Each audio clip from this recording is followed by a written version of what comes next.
Hey everyone. March has recently ended, so once again, time to give a rundown of what I bought over the month. First off, pretty big movie release, Thor Ragnarok. Didn't see it in theaters, but quickly got to watching it. Some elements of the different story style and humor take some getting used to, but I already highly enjoyed it. Nice, interesting turn for the character and the franchise to take. Soon before the big event of Infinity War, of course.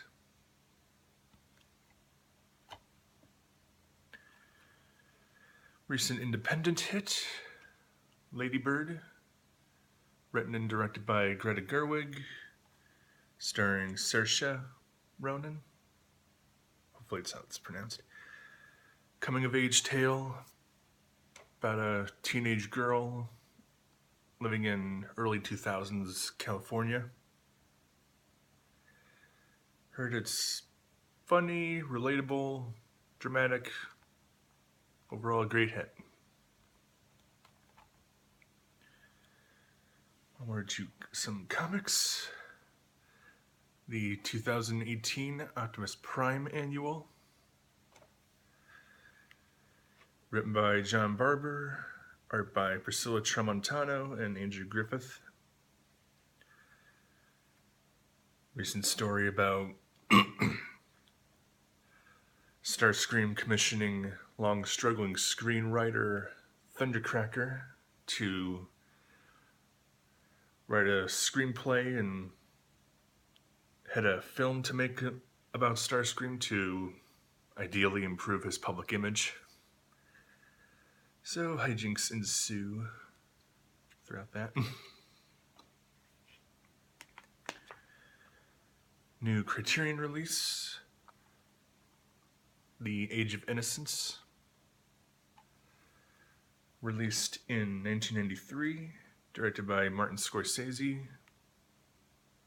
based on a novel by Edith Wharton.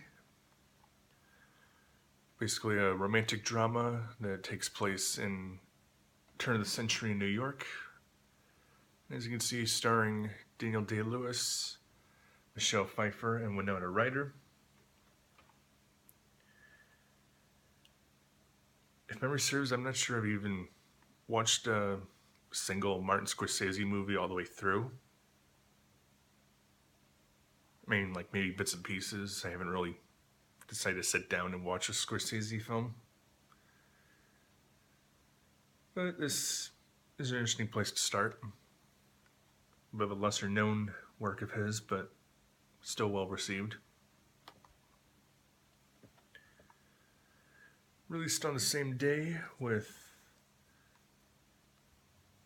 some loose plot similarities and similarly structured title is Guillermo del Toro's recent award-winning hit, The Shape of Water.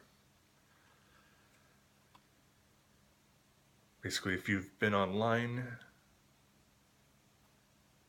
at all recently, you know it's Cold War, sort of fantasy romance about a mute woman working in this government facility that falls in love with sort of an amphibian fish man that's held captive there.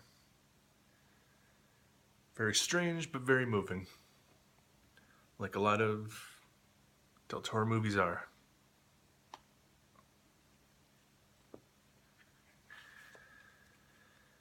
Another IDW comic, Rom vs. Transformers, Shining Armor. The 5-issue miniseries, written by John Barber and Christos Gage, with art by Alex Milne. Interesting prequel sort of crossover story, taking place a couple hundred years before the present day, about the conflict that erupts when a Transformer star drive is adopted into the Soul Star Order and becomes a knight to take on dire wraiths and face similar threats. Quite well received. Another sort of a rare instance of a impressive comics crossover event.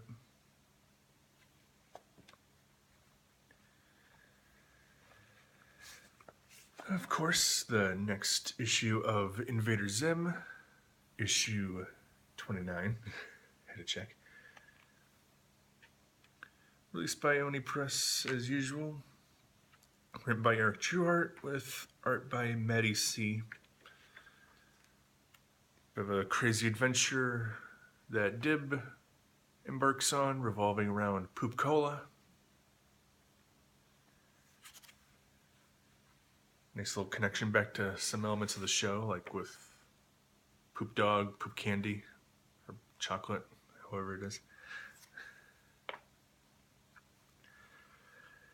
IDW's Samurai Jack, Quantum Jack, issue 5.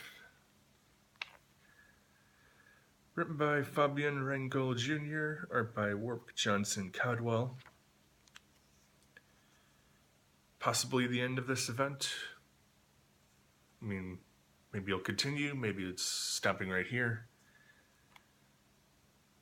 But overall, an adventure of sort of original style, the fantasy sci-fi the show was known for, but connecting to the other alternate scenarios in a unique way.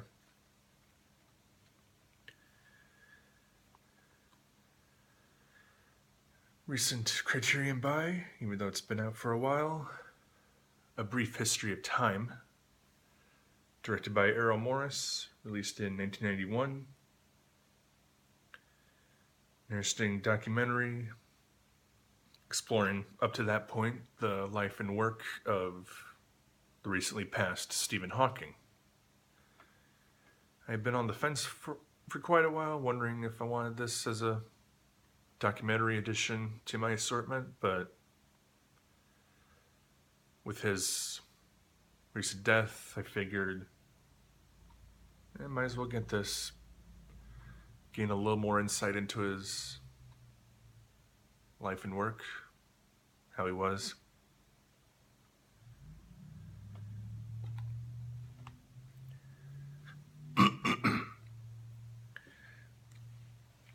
And last comic purchase of the month for me,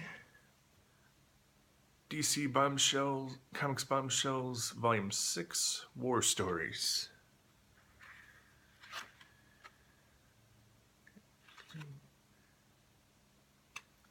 From Margaret Bennett, Anike, Mirka Andolfo, and Laura Braga. Collecting issues 25 and 30 through 33. Finishing up this main series before its current ongoing relaunch as Bombshells United. So that'll be an interesting read to wrap things up there. Not quite the end of the purchases of the entertainment stuff though, because my birthday was this month. So a couple little things based on gifts directly received, and one thing bought with gift card money. First up, Season 1 of The Good Place on DVD.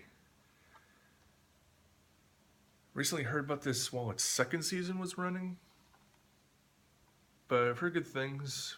Funny, insightful, philosophical. In case you don't know, it's basically the story of Kristen Bell's character dying and ending up in a unique afterlife, sort of based on like a idyllic suburban environment. You know, like all the food you want, the parties you want to celebrate, fun people, run by this guy, played by Ted Danson. But the problem is that Belle's character isn't meant to be there. She was like selfish and narcissistic and whatnot.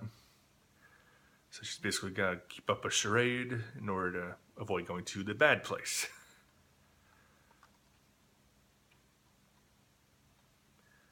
So, nice sitcom to get into.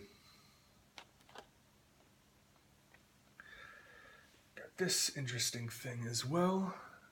The Voyager Golden Record. Quick bit of background. In 1977, a project that was overseen by Carl Sagan gathered photos and sounds to be sort of a time capsule of human culture and the planet's unique beauty.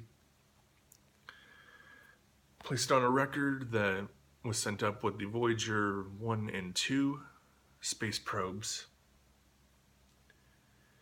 But through a recent, I think, Kickstarter campaign, some folks managed to work with NASA to get the original audio and compile the images into this book,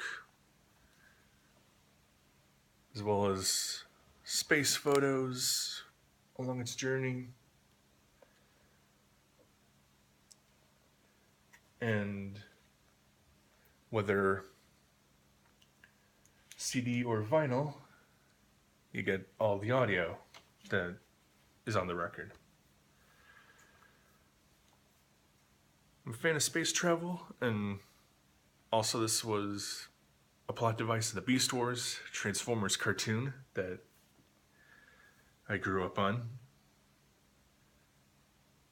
So it's a nice addition to have on a couple of levels for me. And while it came out after my birthday, I used a gift card to get Star Wars The Last Jedi on its regular Blu-ray release. I understand some of the criticisms with some of the character turns, bit of the plot focus, but overall I like it as an addition to the saga. We'll see how J.J. Abrams adapts and in some ways course corrects things for episode 9.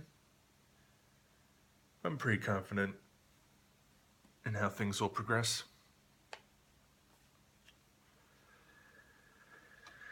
So yeah, quite a few interesting movies, independent and mainstream.